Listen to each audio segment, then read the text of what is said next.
بسم الله والصلاة والسلام على رسول الله. اللهم إنا نسألك حسن الخاتمة.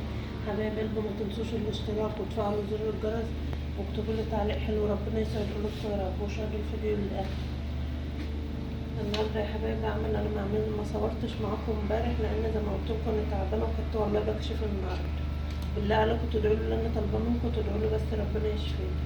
النهارده يا حبايبي دي السمك جايبينه سمك بلطي، منضفاه وغسله زي ما انتوا شايفين، ونقعاه في ليمون،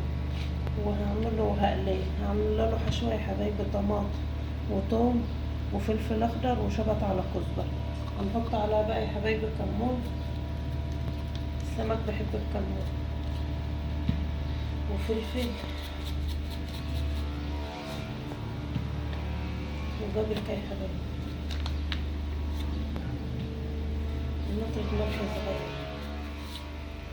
دي الحشوة هنقلبها في بعضها بقى وهحشي بها السمك. دي الدقيق يا حبايبي هنحط على نفس البهارات اللي حطيناها على الحشو عشان تبقى السمكة متطعمة من بره ومن جوه.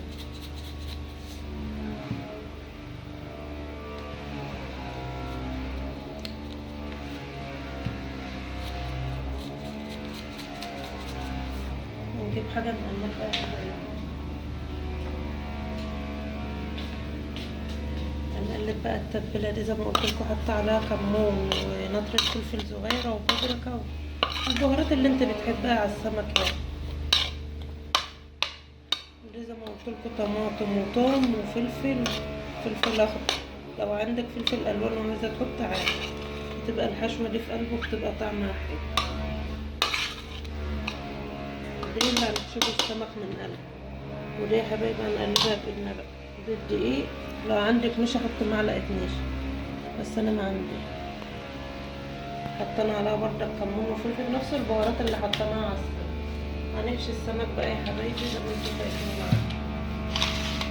بسم الله. نجيب السمكه كده وبنحط حشو من اللي احنا عاملينه بس اهي، وبنعكها بقى في الدقيق وبنقلي.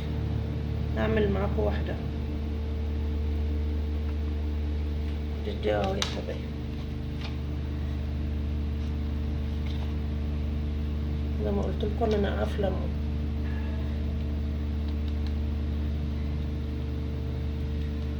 وهنحط بقى في الزيت. هنا عندي زيت سخن يا حبايبي، بنقوم حاطينها بقى وما تقلبهاش الا لما تحمر من تحت. هعمل بقى الكميه زي ما انتم شايفين كده، ولما اطلع اول ربع من السمك هرجع معاكم تاني.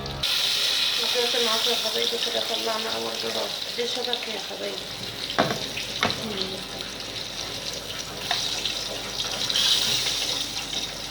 ولا الحشوه طلعت ولا حاجه يا حبايبي، جربوه بالطريقه دي هيطلع معاكم الربع. هكمل بقى قليل باقي السمك وارجع معاكم تاني. رجعت معاكم يا حبايبي، عملنا رز بلسان العصفور اهو، وعملت السلطه يا حبايبي وعصير فراوله. ودي السمك اللي انا عملته معاكم، جربوه بالطريقه دي وجربوا الحشوه بتطلع تحفه يا حبايبي، لان انا عاملاه قبل كده برضه. جربوه بالطريقه دي هيطلع حلو. يبقى كده عملنا سمك مقلي النهارده بالحشوه اللي انا وريتها لكم، ورز بلسان العصفور. بحمر لسان العصفور يا حبايبي وبغسل الرز وبحطه عليه. وعملنا السلطه وعصير فراوله، وهنطلع حته مخلل.